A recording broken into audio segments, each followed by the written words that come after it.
warahmatullahi wabarakatuh. Kami dari kelompok 4 akan mempresentasikan hasil diskusi kelompok kami. Di kelompok 4 ada saya Balkis NNP 7, Saya Damian 5 NNP 2. saya Putri Biandraini NNP 12, Saya Dakwayati NNP 3. saya Diana Bilarun NNP 22. Saya Nayamba NNP 16.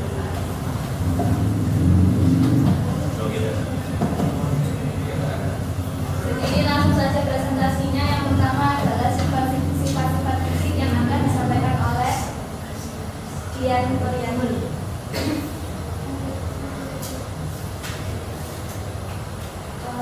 Sifat-sifat fisik untuk zat cair karena kami adalah yang tugasnya itu pembagian dari zat cair. Yang pertama yaitu kebutuhan yang dibutuhkan untuk berbau, warna, sama suhu. Kegaruhan terdiri dari beberapa benda dasar yang mengendap atau tidak terlalu dan benda tercampur atau konsistensi. Kegaruhan menunjukkan sifat optis air yang mengakibatkan terbatasan cahaya yang masuk ke dalam air. Hal ini terjadi karena adanya bahan terapung lumpur yang melayang dan juga terurainya zat-zat tertentu seperti bahan organik dan bakteri. Yang kedua,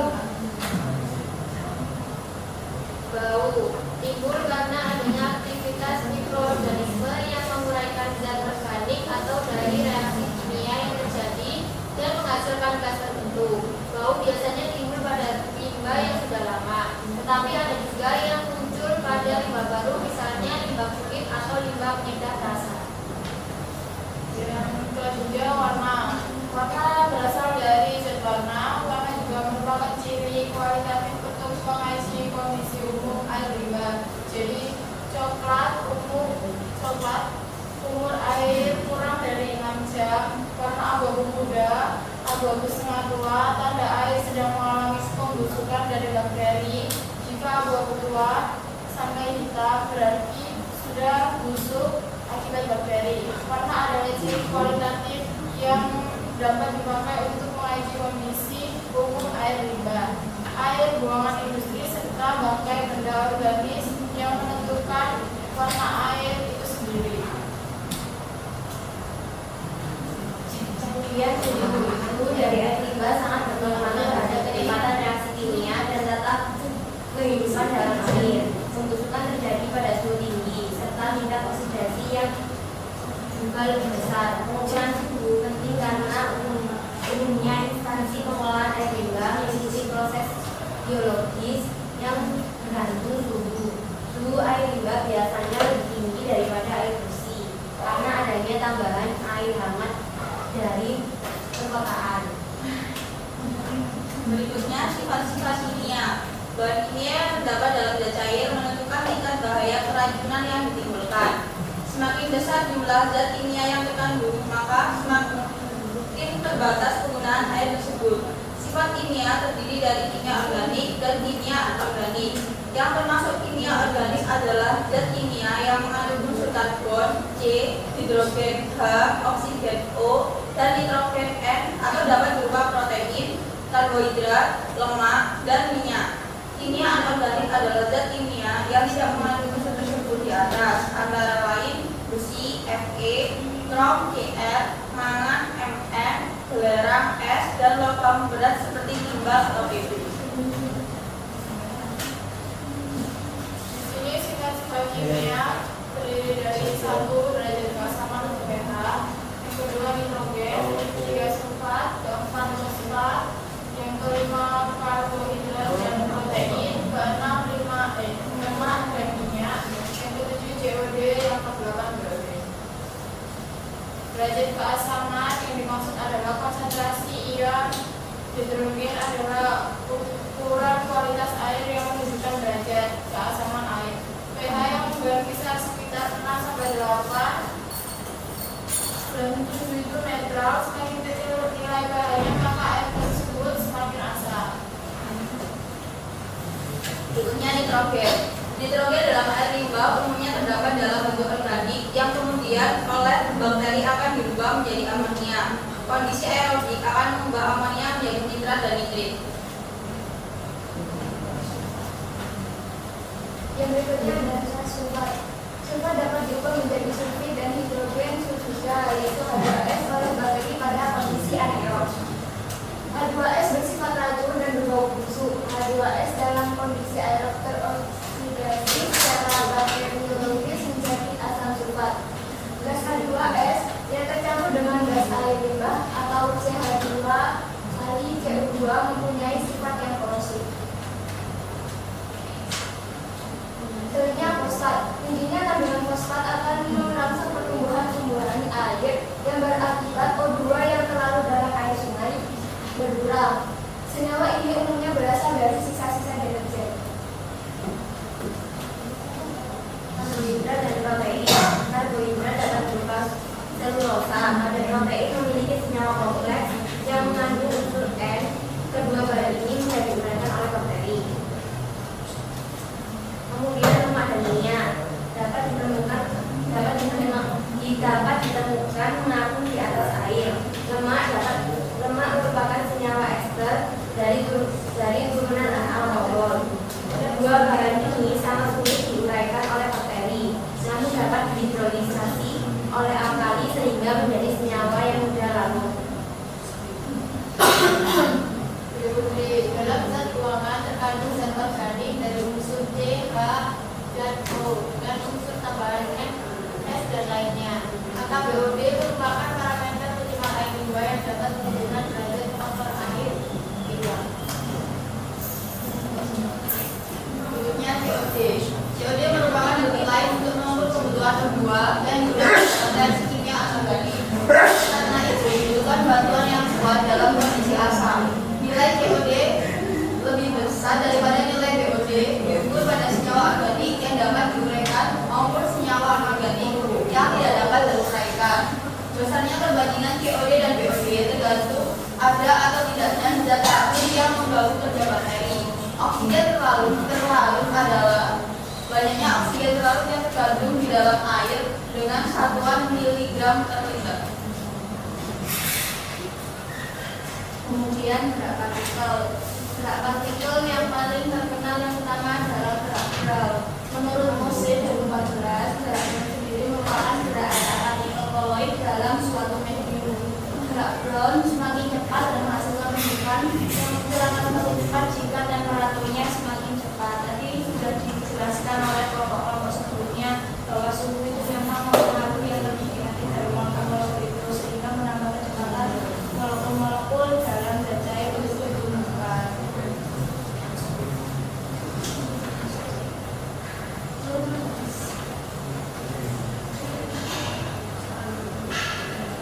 Deskripsi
Lengkap. Sudah lengkap. Saya satu saya. Mas Bagas mungkin sebenarnya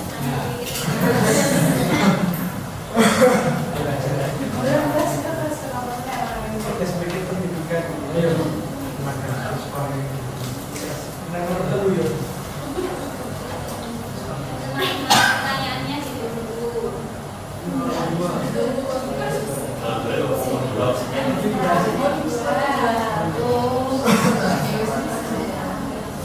Masih data ada yang bertanya. Ayo kita pancing. Saya tertarik ya dari PPT-nya Mbak ini tentang yang fosfat ini. Timbulnya kandungan fosfat akan merangsang tumbuhan air yang berakibat terlalu dalam air sungai berkurang. Senyawa itu kira-kira bisa digambarkan nggak? Kok bisa fosfat itu? Kan fosfat ini setahu saya nggak ada kegiatan juga. Iya. Mungkin bisa digambarkan ya, boleh bisa jadi lihat arah merah kita yang apa itu namanya gimana hubungan air mas tadi maaf ya Karena spidolnya sudah berhalangan, spidolnya nggak ada.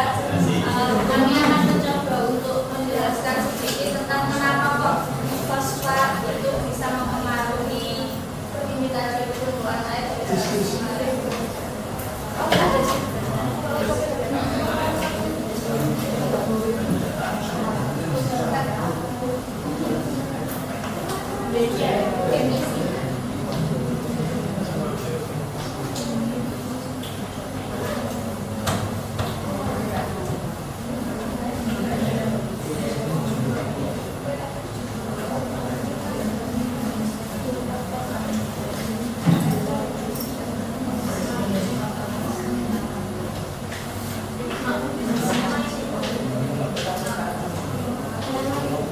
Ada yang mau ditanyakan lagi atau ditambahkan?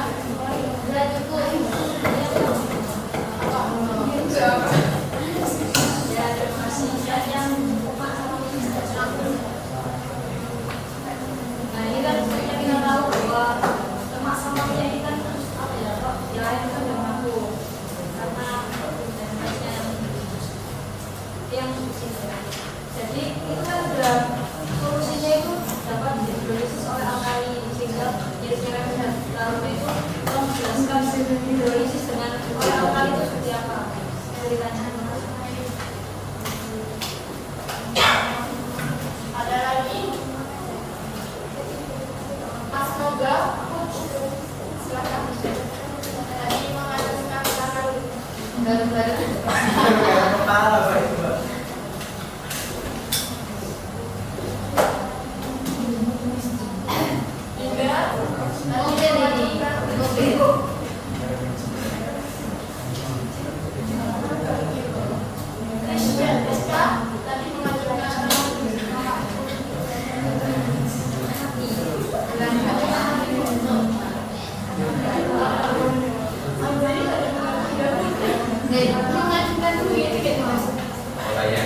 Ini materi apa ya? Yang saya belum mempersilakan. Silakan. Silakan. baik, nama saya Mungkin juga Dengan namanya. betul. Di sini kan dijelaskan nama itu cuma sekarang sih diuraikan sama bagian ini jenis apakah semua bakteri atau memang ada bakteri tertentu dan bakteri ini berasal dari mana? Mana aja? Masih berasal dari mana? Jenis seperti apa? Dan apakah itu sebuah bakteri? Terima kasih.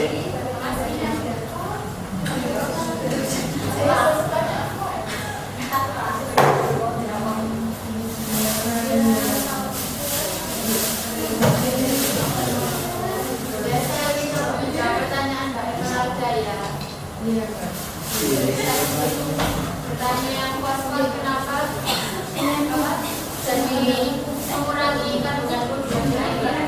Jadi kan kalau kita ingat kalau kita ingat pelajaran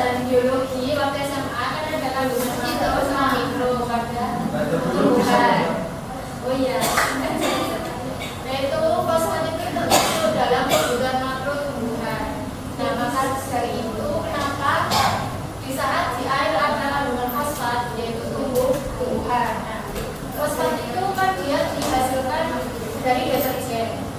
Deterjen kan kandungannya fosfat. Nah, maka dari itu waktu laundry laundry ya, laundry perumahan yang pada besar itu membuang buangan deterjen ke sungai. Nah, di sungai itu ada namanya air lah. Air itu kan kandungannya juga. Kandungan O2. Nah, saat fosfat ini masuk ke air, ini kan pasti di air itu ada kayak namanya kayak apa ya? Istilahnya kayak pasti ada kayak suatu bibit di situ yang kalau misalnya dia kan istilahnya itu waktu di sini itu dormansi kan ya, itu bibit. Nah, waktu fosfat datang itu si bibit dari ini tuh makan fosfatnya. Nah, fosfat kan termasuk kebutuhan makro. Nah, hanya tumbuh ganggan hijau misalnya. Oh, berarti itu sedikit air laundry itu.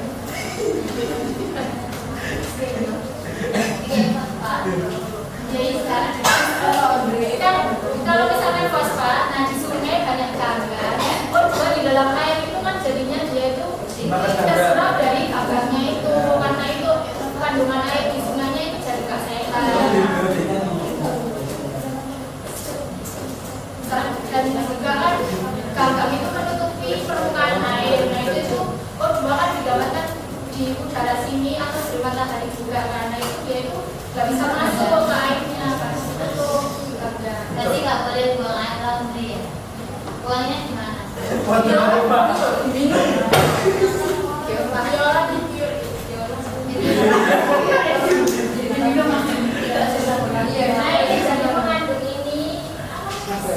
Nanti kalau kita batu cika itu bajunya Oh, di ini aja Mbak. kalau kayak pasti di mana? Sampai nggak masuk.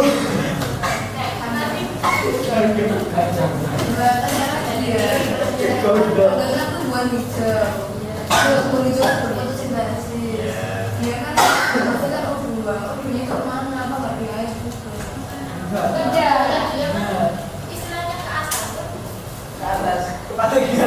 Ini berdua. Dia kan waktunya di bawah yang nempel ke air itu kan akarnya. Nah, akarnya ini yang lebih dominan menyerap O2 dari air. Kembali ke situ. Soalnya yang kita tahu itu kan memang ada yang ini berkembang pembukaan, ada yang tumbuh di dalam. Misal dia tumbuh di dalam air gitu, apakah nggak malah nanti justru nah, itu ada kita dulu kan. Saya mau kayak gitu kan. Kalau misalkan tumbuhnya di dalam air, terus dia malah bisa terus di dalam air, nggak malah masuk ke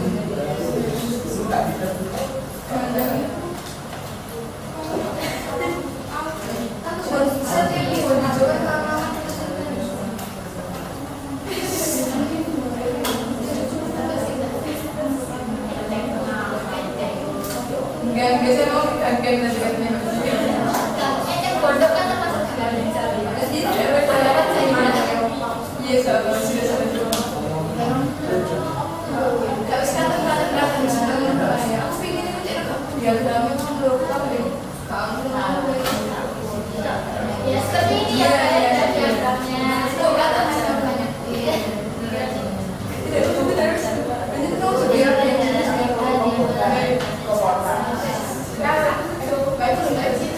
mungkin sih dimaksud itu duduk ganggang itu nggak sudah tidak kok katanya soalnya ini di pernah YouTube saya salah kalau salah mau ganggang di komen ambil internet itu isi Itu bisa dimotivasi. oh my god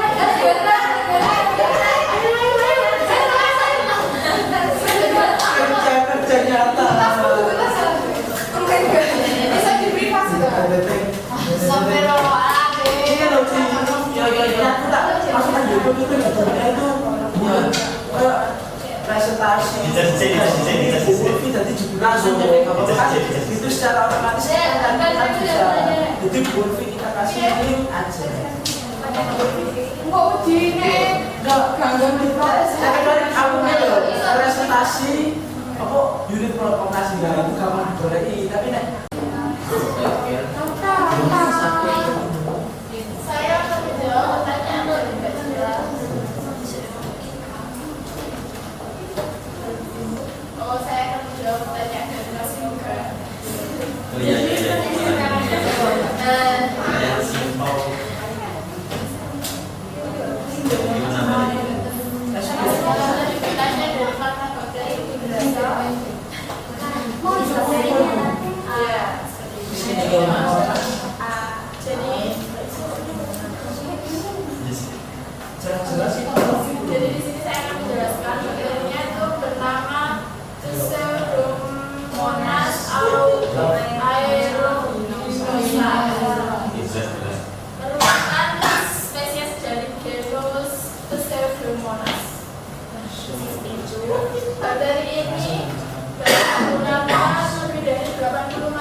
yang di atas. Apa hanya bakteri itu saja yang dapat sulit diuraikan sama lemak?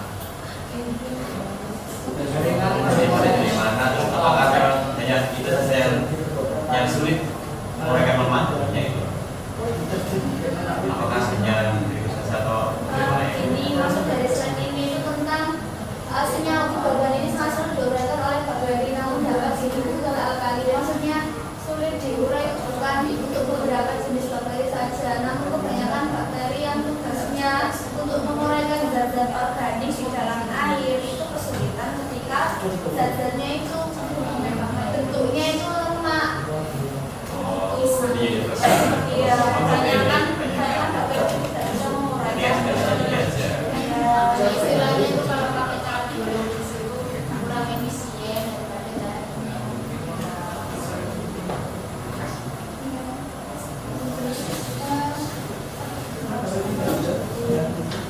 Saya akan menjawab pertanyaannya Mbak Citra ya. Untuk hidrolisasi oleh alkali ini seperti penyambunan. Kan hidrolisis itu penguraian, pemecahan, terus pemecahan air. Nah, alkali di dalam penyambunan itu kenapa termasuk reaksi hidrolisasi alkali? Karena pada sabun itu kan terdapat senyawa NaOH juga kan berasa. Nah, Na itu termasuk alkali. Nah, seperti itu yang disebutkan Mbak Cihan tadi. Terus habis itu dimasukkan ke dalam air kan otomatis tercampur oleh air. Nah, habis itu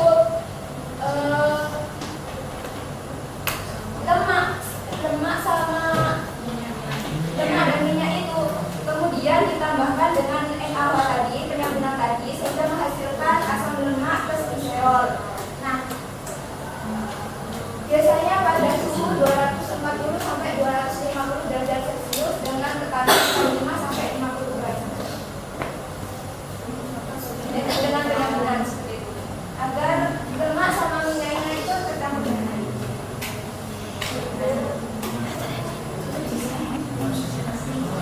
Oke, terima kasih teman-teman atas perhatiannya. Untuk contoh yang masalah tanaman tadi, kita sebenarnya bercontohnya itu bukan pada masa kita itu ngomongnya salah ngomong. Terima kasih atas perhatian teman-teman. Mohon maaf atas segala hilaf. Semoga hari ini bermanfaat.